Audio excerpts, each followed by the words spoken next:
No, he's just letting fear and stress be the primary focus. He's letting problems be the primary focus. He's willing to create problems that aren't even here yet, instead of focusing on what do I love and how do I strengthen it. So tell me, what would bring you closer to your wife and bring that aliveness and passion? Did you have it when you first met? Oh, absolutely. Absolutely. So what changed? I think spending all day, every day for years and years, you take someone for granted because their familiarity. So I think that's anything enough, you take it just a little bit for granted. Yeah. It's not meant to be. It's just the way human nature is. So that's kicked in a bit, and we both acknowledge it, and I'm trying to fix that. So it's not something that needs to be fixed because it isn't broken. What's not working is that your focus is on things that give you stress, so that exhaust you, and it's never enough. What's broken is your model of the world. Now, when I say model of the world, hear me now. Everything that's in your life today that you're grateful for is a result of how you look at life. So you've had a certain way of looking at life that would get you to feel certain feelings, take certain actions, produce certain results, and create the life you have. How many have some areas of your life you're really not happy with at all? Here, let me see your hands.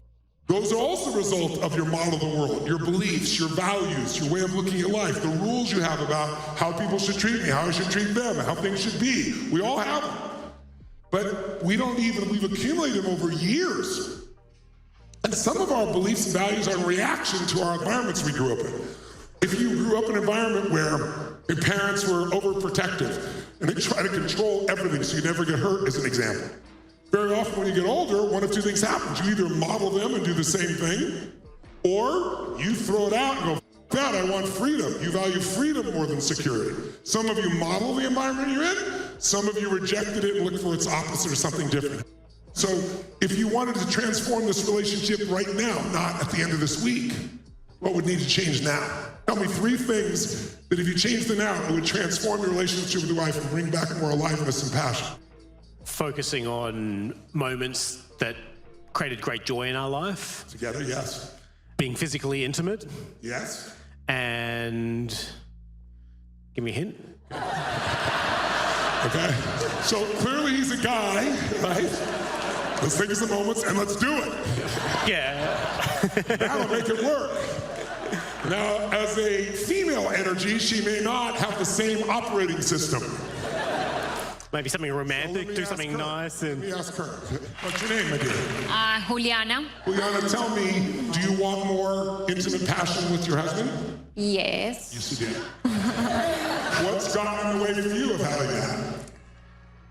I think that we got for granted each other. You both take each other for granted. Yeah, I am more focused on my baby now. Yes. Yeah. So he's focused on work, you're focused on the baby. Yeah. And then you both come home exhausted together. Yeah. And for some reason, there's no passion. Yeah. Yeah, exactly. But I want you both to know why they're focusing more on the baby and the business. Is it because they don't love each other? Is it because they're bored with each other? No, it's because they're both trying to find a way to be enough. Hers is through the child, his is through the business. But what would happen if we were already enough, my friends? I mean, what if we just knew that we're enough already? Enough doesn't mean we don't grow.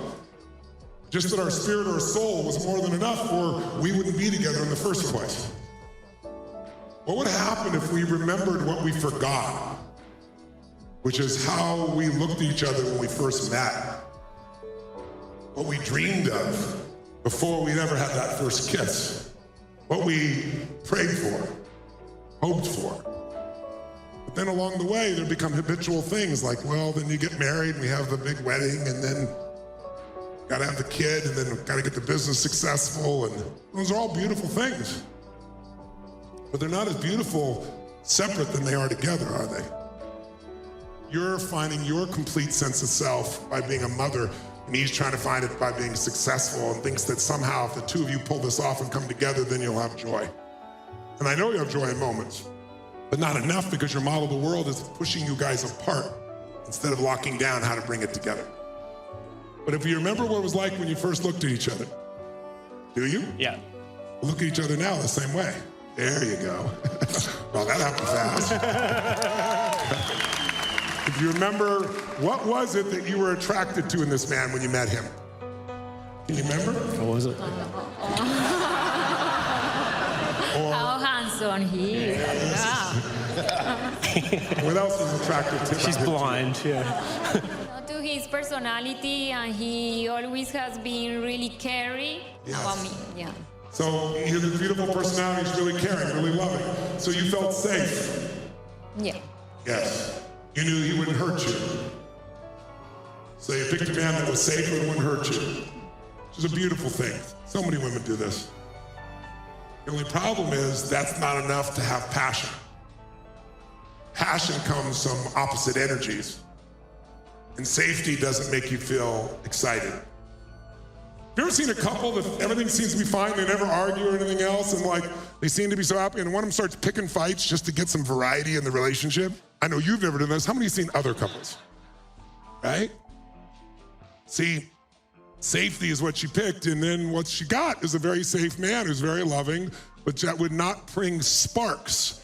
Because what makes the planet alive is opposite poles of energy. The North and South Pole are opposite energies. If you go to a plug, you got opposite energies. That's where the electricity comes from.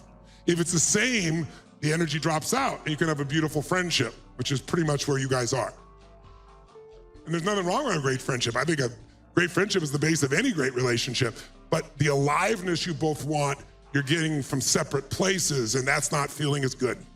Because then you'll make up stories eventually about it. And then those stories start to control us. By the way, change your story, change your life. Because the biggest challenge inside our blueprints is we got stories that are outdated and we're reacting to them.